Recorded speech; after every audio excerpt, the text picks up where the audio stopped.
Welcome back to Yahoo Finance Live. Markets are clearly hoping for a comeback after days of steep declines. But our next guest says those declines and an inverted yield curve do not mean a recession is imminent. Let's bring in Gargi Chaudhuri, BlackRock iShares investment strategy head of Americas.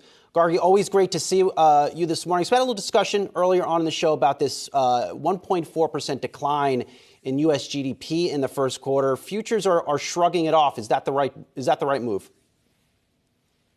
Good morning, Brian. Good morning, Julie. So great to be here again.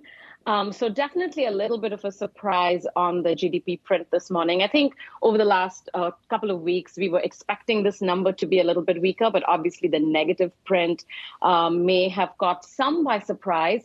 I think what we should focus on, however, is number one, where does the negativity come from? And we see that some of that is related to that net exports number. Obviously, much of that is related to some of the growth outside of the U.S. So I really don't think yet that we should take too much away from this first quarter GDP number. I think we should focus on the strength in, sort of consumption demand that we're seeing.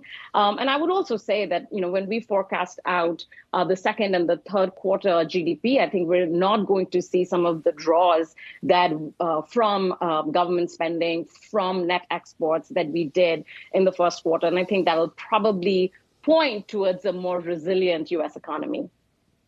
So, Gargi, just to be clear here, and I know you're a strategist, not an economist, strictly speaking, but is your thinking about a potential recession changed at all by the number that we got today?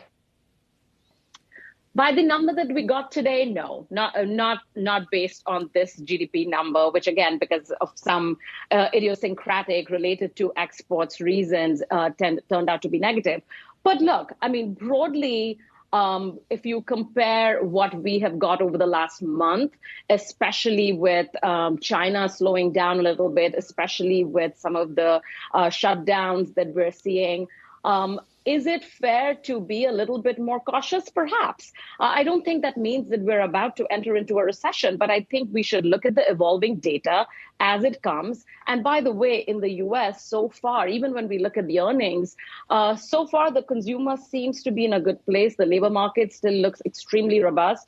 Wages, and we're going to find out more tomorrow when we get the employment cost index, wages still look really solid. And I think all of that still points me to a place where recession, not a huge concern, but obviously I'm going to watch some of the data coming out more carefully. And of course, a lot of this depends also on what the Fed does and how aggressively they move past their point of neutral rates. Well, let's just stay on this. If the Fed does move more aggressively on rates, why wouldn't we get another negative GDP quarter? This negative growth in the first quarter comes before arguably the bulk of those Fed rate hikes. Absolutely. So that's a really important point. So right now, if we look at what the market is pricing in, not just in 2022, but also in 2023, we are looking at about sort of getting to that 3% Fed funds rate. And I think, given where inflation's running, given that we've likely seen the peak, at least on year-over-year CPI, can we see about that neutral rate getting to that neutral rate this year? Yes, I think so. Can we see about another, 50 basis points higher than that? Can we see about 3% next year? Maybe. But if we get significantly higher than that, and now there are some calls out there that are calling for sort of a 4% Fed funds rate or even higher. And I think at that point, if we do get there, I think that becomes so restrictive for the economy, that becomes so restrictive for the housing market, that does begin to get restrictive even for consumption. And I think that's where recessionary fears will enter into my mind and certainly into the market as well.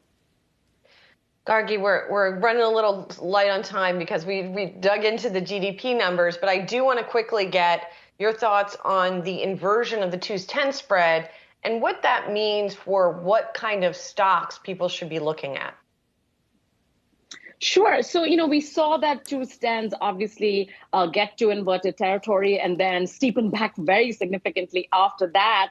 I think what we have to remember is we're living in exciting times and there are so many factors that are driving the yield curve. Obviously, on one hand, we have this balance sheet unwind that we're going to learn a lot more next week from the Fed about, and that might put some pressure on the longer end. But on the flip side of that, we have pension funds that are sitting at above 100% of funded statuses. And those ratios being so high means there's going to be a demand back into the fixed income markets, back into treasuries, back into higher quality credit. So I think that's, again, another reason that longer end rates can't really move. I think they'll still move somewhat higher from here, but I think we're almost towards the end of that move. So what we think investors should go back towards, I would say that, growth has taken a tremendous amount of hit. And I think higher quality growth will probably, we're getting to some levels where I think that begins to look very attractive again. And just yesterday, we launched some thematic ETFs, which focus on some of these broader, longer dated trends. And I think investors sort of looking to pay attention to what is going to drive the market, not for the next 2 months or 3 months, but really focusing on the next 5-10 years, focusing on consumption patterns that are changing, focusing on the decentralized finance. I think all of those will probably do well in the longer, medium to longer term. Yeah, always a good thing for investors to try to move away from short-termism if they can. Gargi, good to catch up with you. Gargi Chaudhuri is BlackRock iShares investment strategy head of the Americas.